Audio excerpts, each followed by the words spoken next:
They hanged John Farrell in the dawn, amid the marketplace. At dusk came Adam Brand to him and spat upon his face. "O neighbours all," spake Adam Brand, "see ye John Farrell's fate. 'Tis proven here, a hempen noose is stronger than man's hate. For hear ye not John Farrell's vow to be avenged upon me? Come life or death, see how he hangs high on the gallows tree."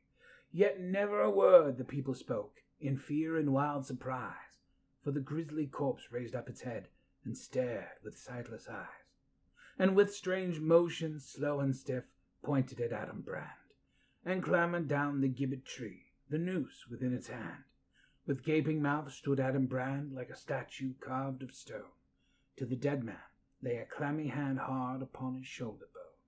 Then Adam shrieked like a soul in hell, the red blood left his face, and he reeled away in a drunken run through the screaming marketplace. And close behind the dead man came, with a face like a mummy's mask, and the dead joints cracked and the stiff legs creaked with their unwonted task. Men fled before the flying twain, or shrank with bated breath, and they saw on the face of Adam Brand the seal set there by death. He reeled on buckling legs that failed, yet on and on he fled. So through the shuddering marketplace the dying fled the dead. At the riverside fell Adam Brand with a scream that rent the skies. Across him fell John Farrell's corpse, nor ever the twain did rise.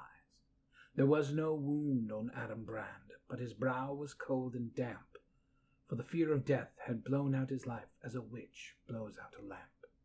His lips were writhed in a horrid grin like a fiend's on Satan's coals, and the men that looked on his face that day, his stare still haunts their souls. Such was the fate of Adam Brand, a strange, unearthly fate, for stronger than death or hempen noose are the fires of a dead man's hate.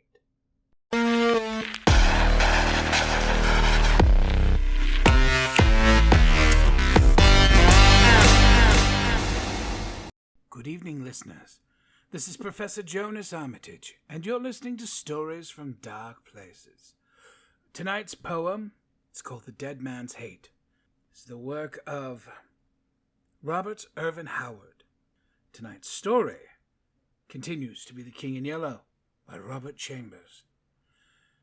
Before we get on with our night's entertainment, I would like to speak on something. There's been a lot of news lately about prejudices and violence against members of Asian descent, not even those born there and migrated to the United States, but to those born in the United States from that cultural, historical descent. I feel obligated to say something. You have no right or reason to persecute anyone in this country for their color, race, religion, gender, identity, preferences, or creed. America itself was founded on the principles of acceptance. It was to be the mixing pot. And considering that the predominantly Caucasian race stole it from indigenous tribes through acts of violence, it seems a little hypocritical of you, doesn't it, to persecute others for coming here looking for the opportunities. But I'm told that this persecution is because that those from China and other Asian countries are responsible for COVID somehow. Please be clear. They are no more accountable for COVID than the citizens of Spain were for the Spanish flu. It is an illness, and it does not come based from origin. The threat and the problem to be addressed lies in the hands of those in power who make decisions that influence us all. So if you want to be angry at someone, turn to the former administration, or turn to the current one, and tell them you expect better. Now, I'll get off my soapbox, and we will get to tonight's story right after a message from our sponsors. Hi, this is Danielle from WZHP. When I'm looking for a comfortable place to take the whole family to eat dinner, but I don't want to break the bank, I go to Abby's.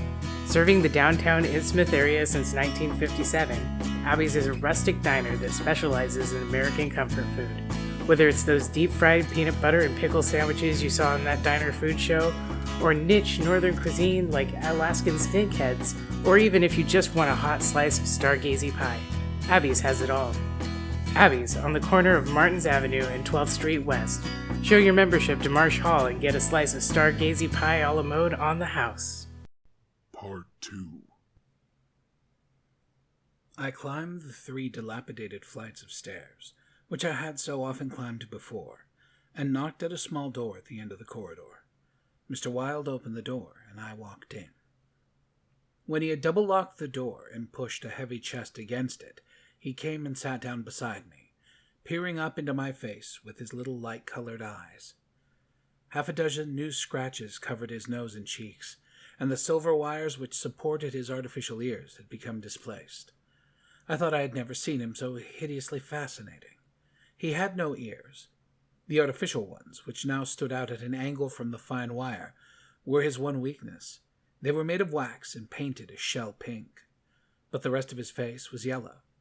He might better have reveled in the luxury of some artificial fingers for his left hand, which was absolutely fingerless, but it seemed to cause him no inconvenience, and he was satisfied with his wax ears.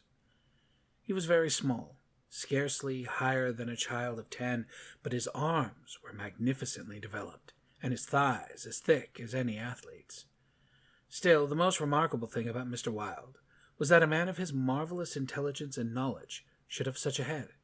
It was flat and pointed, like the heads of many of those unfortunates whom people imprison in asylums for the weak-minded. Many called him insane, but I knew him to be as sane as I was. I do not deny that he was eccentric. The mania he had for keeping that cat and teasing her until she flew at his face like a demon was certainly eccentric. I never could understand why he kept the creature, nor what pleasure he found in shutting himself up in his room with this surly, vicious beast. I remember once glancing up from the manuscript I was studying by the light of some tallow dips, and seeing Mr. Wilde squatting motionless on his high chair, his eyes fairly blazing with excitement, while the cat, which had risen from her place before the stove, came creeping across the ground right at him. Before I could move, she flattened her belly to the ground, crouched, trembled, and sprang into his face. Howling and foaming, they rolled over and over on the floor, scratching and clawing, until the cat screamed and fled under the cabinet, and Mr. Wilde turned over on his back, his limbs contracting and curling up like the legs of a dying spider. He was eccentric. Mr. Wilde had climbed into his high chair, and, after studying my face, picked up his dog-eared ledger and opened it. "Henry B. Matthews," he read, "bookkeeper with Wyscott and Company, dealers in church ornaments. Called April 3rd. Reputation damaged on the racetrack, known as a welcher. Reputation to be repaired by August 1st. Retainer, $5. He turned the page and ran his fingerless knuckles down the closely written columns. P. Green Dunsbury, minister of the Gospel, Fair Beach, New Jersey. Reputation damaged in the Bowery. To be repaired as soon as possible. Retainer, $100. He coughed and added, "Called April 6th. "Well, then you are not in need of money, Mr. Wilde," I inquired. "Listen," he coughed again. "Mrs. C. Hamilton Chester of Chester Park, New York City. Called April 7th. Reputation damaged at Dieppe, France. To be repaired by October 1st. Retainer, $500. Note, C. Hamilton Chester, Captain USS Avalanche, ordered home from South Sea Squadron, October 1st. "Well," I said, "the profession of a repairer of reputations is lucrative." His colorless eyes sought mine. "I only wanted to demonstrate that I was correct. You said it was impossible to succeed as a repairer of reputations, that even if I did succeed in certain cases it would cost me more than I would gain by it. Today I have 500 men in my employ, who are poorly paid, but who pursue the work with an enthusiasm which possibly may be born of fear. These men enter every shade and grade of society. Some even are pillars of the most exclusive social temples. Others are the prop and pride of the financial world. Still others hold undisputed sway among the fancy and the talent. I choose them at my leisure for those who reply to my advertisements. It is easy enough. They are all cowards. I could tremble the number in 20 days if I wished. So you see, these who have in their keeping the reputations of their fellow citizens, I have in my pay. They may turn on you, I suggested. He rubbed his thumb over his cropped ears and adjusted the wax substitutes. I think not, he murmured thoughtfully. I seldom have to apply the whip, and then only once. Besides, they like their wages. How do you apply the whip? I demanded. His face for a moment was awful to look upon. His eyes dwindled to a pair of green sparks. I invite them to come and have a little chat with me, he said in a soft voice. A knock on the door interrupted him, and his face resumed its amiable expression. Who is it? He inquired. Mr. Stelet, was the answer. Come tomorrow, replied Mr. Wilde. Impossible, began the other, but was silenced by a sort of bark from Mr. Wilde. Come tomorrow, he repeated. We heard someone move away from the door and turn the corner by the stairway. Who's that? I asked. Arnold Stelet, owner and editor-in-chief of the great New York Daily. He drummed on the ledger with his fingerless hands, adding, I pay him very badly, but he thinks it a good bargain. Arnold Stelet, I repeated, amazed. Yes, said Mr. Wilde, with a self-satisfied cough. The cat, which had entered the room as he spoke, hesitated, looked up at him and snarled. He climbed down from the chair and squatted on the floor, took the creature into his arms and caressed her. The cat ceased snarling and presently began a loud purring, which seemed to increase in timbre as he stroked her. Where are the notes? I asked. He pointed to the table, and for the 100th time I picked up the bundle of manuscript entitled The Imperial Dynasty of America. One by one I studied the well-worn pages, worn only by my own handling, and although I knew all by heart from the beginning, went from Carcosa, the Hyades, Hastur, and Aldebaran, to Castaigne, Louis de Calvados, born December 19, 1877. I read it with an eager, rapt attention, pausing to repeat parts of it aloud, and dwelling especially on Hildred de Calvados, only son of Hildred Castaigne and Edelith Landis Castaigne, first in succession, etc., etc. When I finished, Mr. Wilde nodded and coughed. Speaking to your legitimate ambition, he said, how do Constance and Louis get along? She loves him, I replied simply. The cat on his knee suddenly turned and struck at his eyes, and he flung her off and climbed onto the chair opposite me. And Dr. Archer, but that's a matter you can settle any time you wish, he added. Yes, I replied, Dr. Archer can wait, but it's time I saw my cousin Louis. It is time, he repeated. Then he took another ledger from the table and ran over the leaves rapidly. We are now in communication with 10,000 men, he muttered. We can count on 100,000 within the first 28 hours, and in 48 hours the state will rise en masse. The country follows the state. The portion that will not, I mean California and the Northwest, might better never have been inhabited. I shall not send them the yellow sign. The blood rushed to my head, but I only answered, A new broom sweeps clean. The ambitions of Caesar and of Napoleon pale before that which could not rest until it has seized the minds of men and controlled even their unborn thoughts, said Mr. Wilde. You're speaking of the king in yellow, I groaned, with a shudder. He is a king whose emperors have served. I am content to serve him, I replied. Mr. Wilde sat rubbing his ears with his crippled hand. Perhaps Constance does not love him, he suggested. I started to reply, but a sudden burst of military music from the street below drowned my voice. The 20th Dragoon Regiment, formerly in garrison at Mount St. Vincent, was returning from maneuvers in Westchester County to its new barracks in eastern Washington Square. It was my cousin's regiment. They were a fine lot of fellows in their pale blue, tight-fitting jackets, jaunty busbies and white riding breeches with a double yellow stripe, into which their limbs seemed molded. But every other squadron was armed with lances, from the metal points of which fluttered yellow and white pennons. The band passed, playing the regimental march that came the colonel and the staff, the horses crowding and trampling with their heads bobbing in unison, and the pennons fluttered from their lance points. The troopers, who rode with a beautiful English seat, looked brown as berries from their bloodless campaign among the farms of Westchester, and the music of their sabers against the stirrups and the jingle of spurs and carbines was delightful to me. I saw Lewis riding with his squadron. He was as handsome as an officer as I've ever seen. Mr. Wilde, who had mounted a chair by the window, saw him too, but said nothing. Lewis turned and looked straight at Hawberk's shop as he passed, and I could see the flush on his brown cheeks. I think Constance must have been at the window. When the last troopers had clattered by and the last pennons vanished into South Fifth Avenue, Mr. Wilde clambered out of his chair and dragged the chest away from the door. "Yes," he said, "it is time that you saw your cousin Lewis." He unlocked the door, and I picked up my hat and stick and stepped into the corridor. The stairs were dark. Groping about, I set my foot on something soft which snarled and spit, and I aimed a murderous blow at the cat, but my cane shivered to splinters against the balustrade, and the beast scurried back into Mr. Wilde's room. Passing Hawberk's door again, I saw him still at work on the armor, but I did not stop, and stepped out onto Bleecker Street. I followed it to Wooster, skirted the grounds of the Lethal Chamber, and crossing Washington Park went straight to my room in the Benedict. Here I lunched comfortably, read the Herald and the Meteor, and finally went to the steel safe in my bedroom and set the time combination. 3 3/4 minutes, which it is necessary to wait while the time lock is opening, are to me golden moments. From the instant I set the combination to the moment when I grasp the knobs and swing back those solid steel doors, I live in an ecstasy of expectation. Those moments must be moments passed in paradise.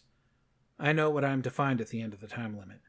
I know what the massive safe holds secure for me alone, and the exquisite pleasure of waiting is hardly enhanced when the safe opens and I lift from its velvet crown a diadem of purest gold blazing with diamonds. I do this every day, and yet the joy of waiting and at last touching again the diadem only seems to increase as the days pass.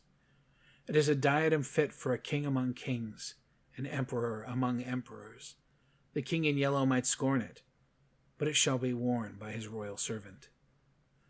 I held it in my arms until the alarms in the safe rang harshly, and then tenderly, proudly, I replaced it and shut the steel doors. I walked slowly back into my study, which faces Washington Square, and leaned on the windowsill. The afternoon sun poured into my windows, and a gentle breeze stirred the branches of the elms and maples in the park, now covered with buds and tender foliage. A flock of pigeons circled about the tower of the memorial church, sometimes alighting on the purple-tiled roof, sometimes wheeling downward to the lotus fountain in front of the marble arch. The gardeners were busy with the flower beds around the fountain, and the freshly turned earth smelled sweet and spicy. A lawnmower, drawn by a fat white horse, clinked across the green sward, and watering carts poured showers of spray over the asphalt drives.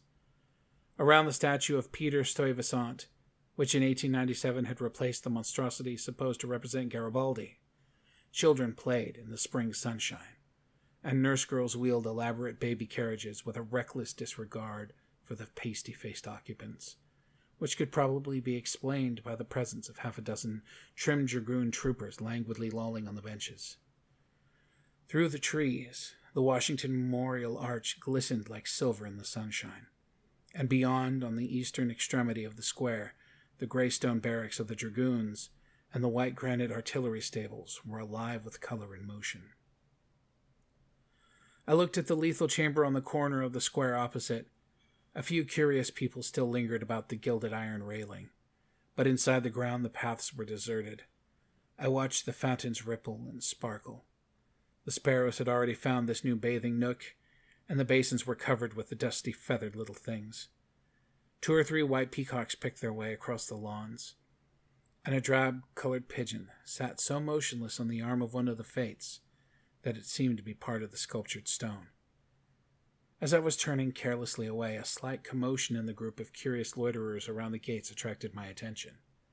A young man had entered, and was advancing with nervous strides across the gravel path which leads to the bronze doors of the Lethal Chamber. He paused a moment before the Fates, and as he raised his head to those 3 mysterious faces, the pigeon rose from its sculpted perch, circled about for a moment, and wheeled to the east. The young man pressed his face to his hands, and then, with an undefinable gesture, sprang upon the marble steps. The bronze doors closed behind him, and half an hour later the loiterers slouched away, and the frightened pigeon returned to its perch in the arms of fate. I put on my hat and went out to the park for a little walk before dinner. As I crossed the central driveway, a group of officers passed. One of them called out, "Hello, Hildred," and came back to shake hands with me. It was my cousin Lewis, who stood smiling and tapped his spurred heels with his riding whip. "Just back from Westchester," he said. "Been doing the bucolic, milk and curds, dairymaids in sunbonnets who say 'Hill,' and I don't think when you tell them they're pretty. I'm nearly dead for a square meal in Delmonico's. What's the news?" "There's nothing," I replied pleasantly. "I saw your regiment come in this morning." "Did you? I didn't see you. Where were you?" "In Mr. Wilde's window." "Oh, hell," he began impatiently. "That man is stark mad. I don't understand why you—" He saw how annoyed I felt by this outburst and begged my pardon. "Really, old chap," he said, "I don't mean to run down a man you like, but for the life of me I can't see what the deuce you find in common with Mr. Wilde. He's not well bred, to put it generously. He's hideously deformed. His head is the head of a criminally insane person. You yourself know that he's been in an asylum." "So have I interrupted calmly. Lewis looked startled and confused for a moment, but recovered and slapped me heartily on the shoulder. "You were completely cured," he began, but I stopped him again. "I suppose you mean that I was simply acknowledged never to have been insane?" "Well, of course, that's what I meant," he laughed. I disliked his laugh because I knew it was forced, but I nodded gaily and asked him where he was going. Lewis looked after his brother officers, who had now almost reached Broadway. "We had intended to sample a Brunswick cocktail, but to tell you the truth, I was anxious for an excuse to go see Hawberk instead. Come along, I'll make you my excuse." We found old Hawberk, nearly attired in a fresh spring suit, standing at the door of his shop and sniffing the air. "I just decided to take Constance for a little stroll before dinner," he replied to the impetuous volley of questions from Lewis. "We thought of walking to the park terrace along the North River." At that moment, Constance appeared and grew pale and rosy by turns as Lewis bent over her small gloved fingers. I tried to excuse myself, alleging an engagement uptown, but Lewis and Constance would not listen, and I saw I was expected to remain and engage old Hawberk's attention. After all, it would be just as well if I kept my eye on Lewis, I thought. And when they hailed a Spring Street horse car, I got in after them and took my seat beside the armorer.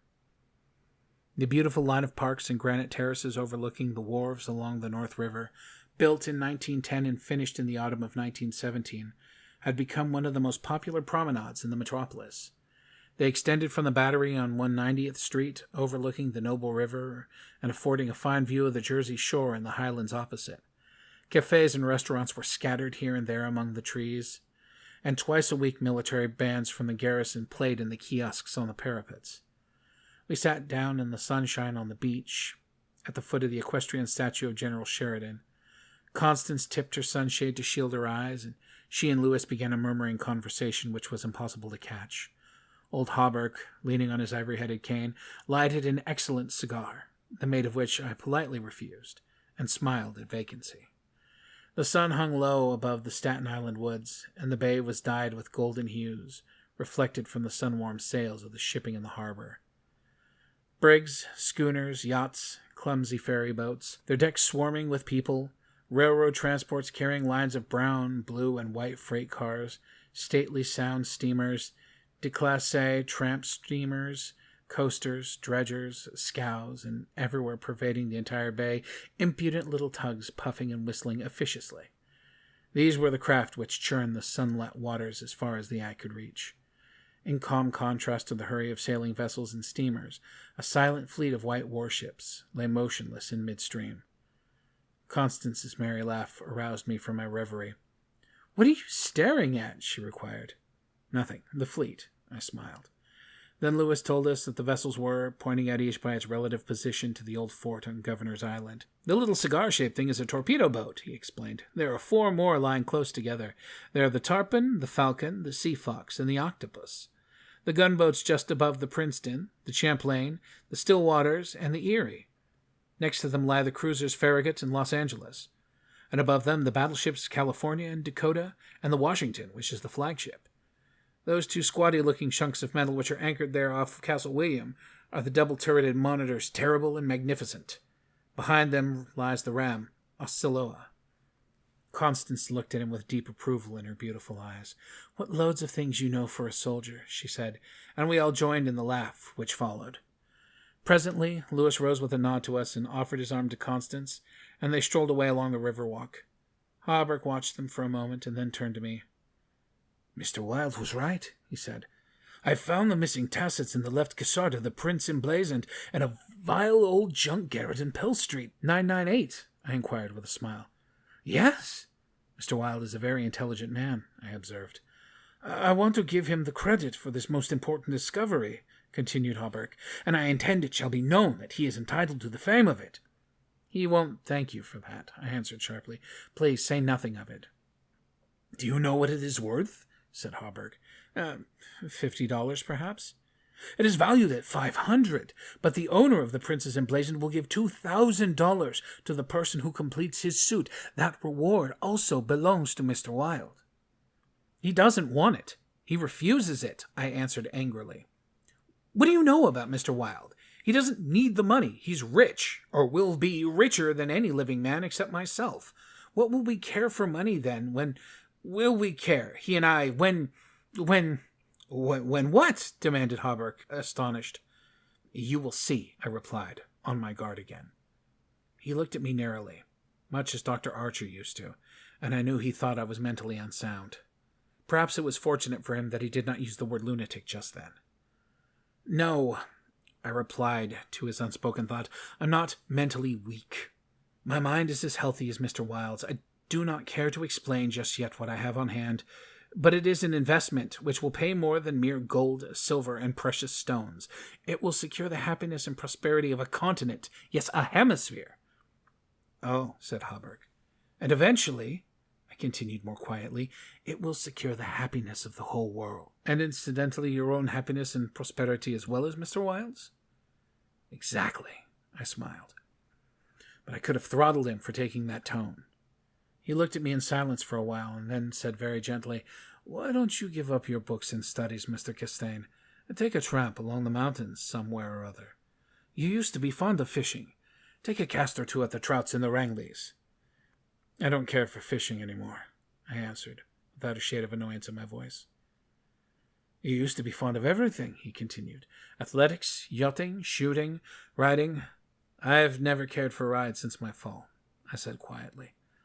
"Ah, yes, your fall," he replied, looking away from me.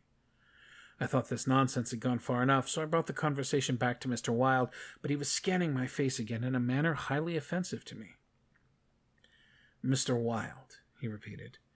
"Do you know what he did this afternoon? He came downstairs and nailed a sign over the hall down next to mine. It read, 'Mr. Wilde, Repairer of Reputations, third bell.'" "Do you know what a repairer of reputations can be?" "I do," I replied, suppressing the rage within. "Oh?" he said again. Lewis and Constance came strolling by and stopped to ask if we would join them. Hawberk looked at his watch. At the same moment, a puff of smoke shot from the castaments of Castle William, and the boom of the sunset gun rolled across the water and was re-echoed from the highlands opposite. The flag came running down the flagpole, the bugles sounded on the white decks of the warships, and the first electric light sparked out of the Jersey shore. As I turned into the city with Hawberk, I heard Constance murmuring something to Lewis which I did not understand, but Lewis whispered "my darling" in reply, and again, walking ahead with Hawberk through the square, I heard a murmur of "sweetheart," my own Constance, and I knew the time had nearly arrived when I should speak of important matters with my cousin Lewis. An interesting tale for certain. Who is this Mr. Wilde? Where does his information come from? And what is this great plan that they have laid? The answers to this will be delivered unto you in the next segment of our story. But that's all the time we have for now. Join us next week when the truth of this tale comes to its end, and we are delivered a most unexpected end to all ends. Good night, listeners. And as you tuck yourselves in tonight, turn off your lamps. You hear the quiet rustle in the hall, the pitter-patter of footsteps, the rasp of something as it crosses the threshold of your bedroom door. Remember this. There's nothing to be afraid of. After all, some of the best things only happen in the dark.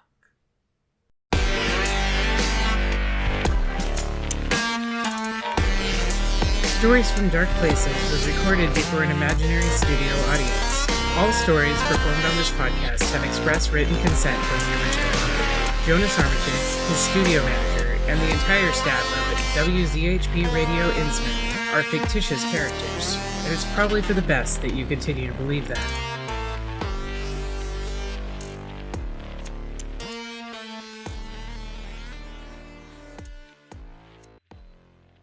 Hello, listeners. Looking for more tales to entertain with esoteric delight and supernatural suspense? I would encourage you to check out Peculiar Stories. Join Indiana Beckett as she takes you on a walk around her particular side of the neighborhood in all things strange and unusual. You may find her on Anchor Podcasts or anywhere that your podcast can be found.